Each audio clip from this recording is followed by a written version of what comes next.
Khaman Maluach is my top-ranked center in the 2025 NBA Draft. This is Floor and Ceiling. Let's break him down. Duke and South Sudan center Khaman Maluach is a top 5 prospect on my big board. The 7'2" freshman is relatively new to basketball, but he already has plenty of high-level experience and a proven track record of quick, exciting development. Maluach will add two-way value as a play finisher, and I consider his floor to be fairly safe as a pick-and-roll oriented big who can protect the rim and also check smaller players in space.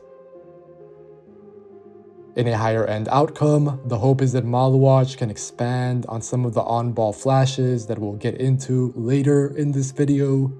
But for now, let's start with what he's excelled at this season, which is finishing virtually everything at the basket. As a freshman, Maluach is averaging about 8 points, 7 rebounds, and 1 block per game, while only playing a bit over half of Duke's minutes. I understand that those numbers are not stacked, but I think that they understate Khaman's two-way impact and credible upside. As a freshman, he's been strictly a play finisher, which will make up a huge part of his future NBA profile no matter what. Maluach is 7'2" with a 9'8" standing reach and a 7'5" wingspan. The South Sudan prospect has a massive lob radius, which makes him a quote-unquote easy pick-and-roll target. At Duke, he's formed quite the partnership with Khan who I currently see as a top 10 prospect, but really, Maluach will be a good fit for most guards with how he plays above the rim. This year, Khaman has imposed himself at the basket, finishing around 78% of his shots there. That figure impressively goes up to 85% in the half court, and this comes on high volume and more than 70 dunks. Maluach can be used in empty side setups, and I like how he makes contact on his screens and changes up the cadence of his steps to time his dives to the basket. I do wonder if Maluach might get a tiny bit rushed against NBA size and athleticism, but for the most part, I also think that he does a pretty good job at organizing himself whenever he has to catch the ball and then go up, rather than just flushing the dunk. Thinking about Maluach's NBA future, as well as recent prospects to come out of Duke, a role similar to Derek Lively's on offense makes sense. Going ahead, I also expect Maluach to pick up more points in transition. He'll fit the NBA really well in that regard with his ability to run from rim to rim. Maluach's speed and mobility at his size is probably my favorite thing about him. I've evaluated Maluach live on multiple occasions, and he's an incredibly impressive athlete to watch in person.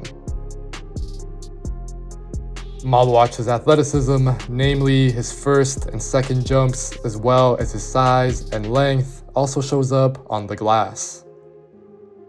The South Sudan big is averaging a little under 7 rebounds per game, with about 3 of those being offensive boards. Maluach's advanced numbers also look great in this area, and some of the tools that we mentioned earlier with his play finishing also show up with his rebounding. The 18-year-old is huge with a quick second jump, safe hands, and a strong frame. Here, it's crucial to note that Maluach is not skinny at all. His body has filled out really well while staying agile, and he'll keep getting stronger. When Maluach times himself well, he can win position with relative ease against most college bigs. Sometimes, he'll really just be able to reach over the top and vacuum up the board. Even in the NBA, Khaman will flat out be bigger than a lot of his opponents, and I always mention how much I value guys who give their teams second chance possessions. I believe that this is especially important in today's league where offenses are so strong, so limiting the other team's time on the ball is what you're looking for. When considering Maluach's play finishing, offensive rebounding, and how he closes out possessions should be considered a massive part of that. Getting into Khaman's more expansive flashes, the first topic to mention is his shot. Maluach is 4 for 16 from 3 this season. That's tiny volume since he only takes 0.4 threes per game and just 1.3 per 100 possessions. Looking at the tape, I think it's fine to feel encouraged and optimistic to an extent, but also we have to take Maluach's theoretical floor spacing with a grain of salt. Right now, he's nowhere near having any type of leverage from deep, but maybe he can get there. At this time, the Duke big, I think, needs to be strictly spotting up. Khaman has no real catch and shoot ability off of any type of slight movement, and he has to be getting right into his shot if it's going to go in. In particular, I'm looking at how the South Sudan center sets his feet, which gets rushed against very slight pressure. Truthfully, Maluach can have some ugly misses at this point of his development. There have been a few air balls this season and some attempts that haven't looked even close. Honestly, this is okay. Khaman doesn't need to add the 3 to his game at all in order to maximize it. There are recent examples of drafted prospects when it comes to this, but in all fairness, a tangible shot could change how high his ceiling is considered. Maluach's shooting history should also be factored into his draft evaluation. In 24 games tracked for the Basketball Africa League, Khaman shot about 32%, going 18 for 57 from deep. This year, he's making around 75% of his free throws, although on low volume, and he made around 71 last season. Evidently, Maluach has some touch, but the Duke big needs to slow down from the outside to even just consistently make open shots. At 7'2", Maluach's shot is and will be very hard to block for most defenders, so it's fine if he takes a bit longer setting up. In the foreseeable future, I would be surprised if Khaman's volume remained anything but low, but that being said, some pick and pops or wide open spot ups would be nice to see. Speaking of more expansive flashes, Maluach's absolute highest case outcome features him developing kind of similarly to Joel Embiid. If that's the case, that will mean creating his own offense. In the BAL, we saw some very scarce flashes of Maluach facing up or attempting to create his own shot. The South Sudan prospect was very young back then and facing relatively low-level competition, but this is tape worth looking at to evaluate his full picture. As a freshman at Duke, Maluach has not been given the chance at all virtually to create for himself. He has 8 total possessions in the post, featuring 2 makes and 3 misses. Khaman's hook shot looks okay, but asking him to do much more than that right now is probably excessive.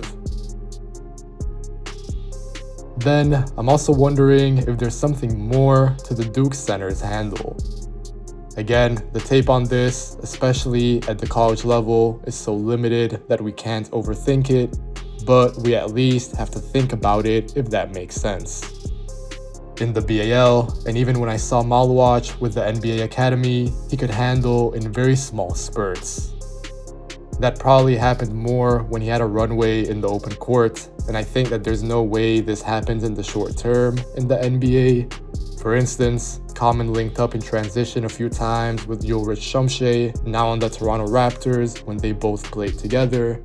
That's not going to happen at the next level. They're going to be the ones running the floor and dunking or finishing the play. But that being said, Maluach has had his surprising moments, showing some nimble ball handling for a play finishing 7'2" big. Again, Khaman is an excellent positional mover, and of course, any signs of a handle are very raw, but I genuinely feel like his process from time to time has been decent. One area that we've seen few signs in and brings some question marks is passing. Maluach averages only half an assist per game, and he just has 18 assists in 36 total games compared to 26 turnovers. So sure, he barely facilitates for others, but I'm sure you noticed that he also barely gets stripped. Really, I think it mostly comes down to how Maluach is used strictly as a play finisher. He's not expected to make others better, but at the same time, it is worth noting. Since 2016, there have only been 7 centers drafted with an assist rate less than 4.5. Obviously, Maluach is going to be a very high draft pick, but he's at 4.1, and the historical perspective, numbers-wise, is definitely interesting.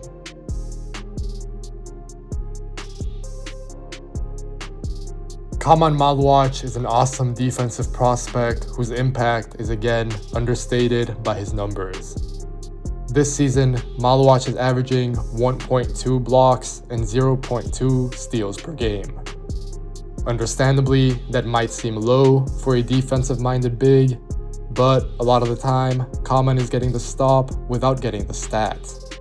In fact, this is what he's improved at the most since I started watching him many years ago.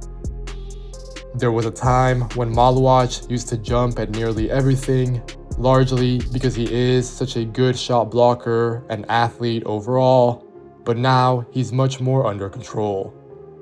Honestly, the difference is night and day. At Duke, Khaman has learned how to remove angles without leaving his feet, and now he knows how to position himself to encourage passes away instead of takes to the basket. Plenty of the time now, Maluach doesn't need to come into action as a shot blocker, but definitely the potential to increase his output is exciting as well. The Duke big is going to be able to help at the rim and also be a deterrent when directly involved in the pick and roll or in the post. Maluach's positioning is not picture perfect like we'll dive into, but also he has great margin for recovery thanks to his length, speed, and jumping ability. Focusing on the pick and roll, Khaman is aggressive and he covers up a lot of space going up and sideways. He's a huge part of Duke's defense, and to be honest, I wish he had played even more minutes. This clip here is a good example of Maluach's improvement in the pick and roll and blocking shots. First, watch his mobility and how he zips around the floor, and then how he stays down and contests before getting the rebound. His mobility in this second clip is also cool. First, Maluach hedges the screen really hard, but he has the speed and the awareness to recover to the big. Then he stays in the play, and he uses his length to deflect the entry pass away from Maxime Reynaud. He might not get a number, but clearly he blew up the play. Overall, Maluach is mobile and twitchy with an amazing motor and a trajectory of improvement. Also, he still has room to grow even more, which is doubly exciting.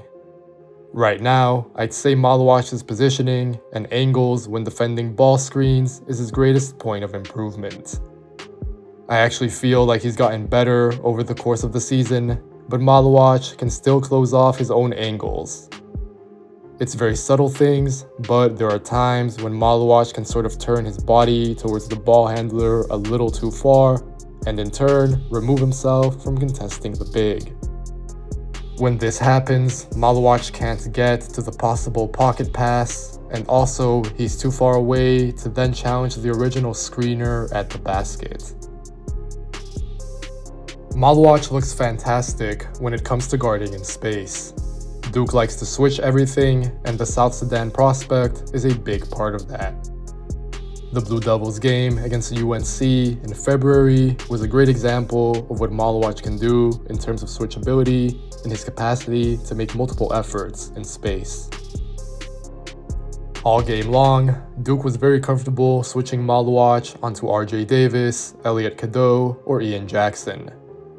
Khaman is a great mover with very active limbs, and time again, he showed how he can play with high hands and fluid hips while contesting without fouling and using his length to take away options. Maluach can smother jumpers and step backs, but he can also accompany drives into the paint and stay parallel to ball handlers. Given how he eliminates shots at the basket and holds up against switches, I'm projecting Maluach to be a great defender. As always, if you enjoyed this video, make sure to leave a like, make sure to leave a comment telling me what you think of Khaman Maluach, make sure to subscribe to the Floor and Ceiling Substack, and as always, if you want to watch more content like this, subscribe to the channel as well. Take care, and I'll catch you guys next time.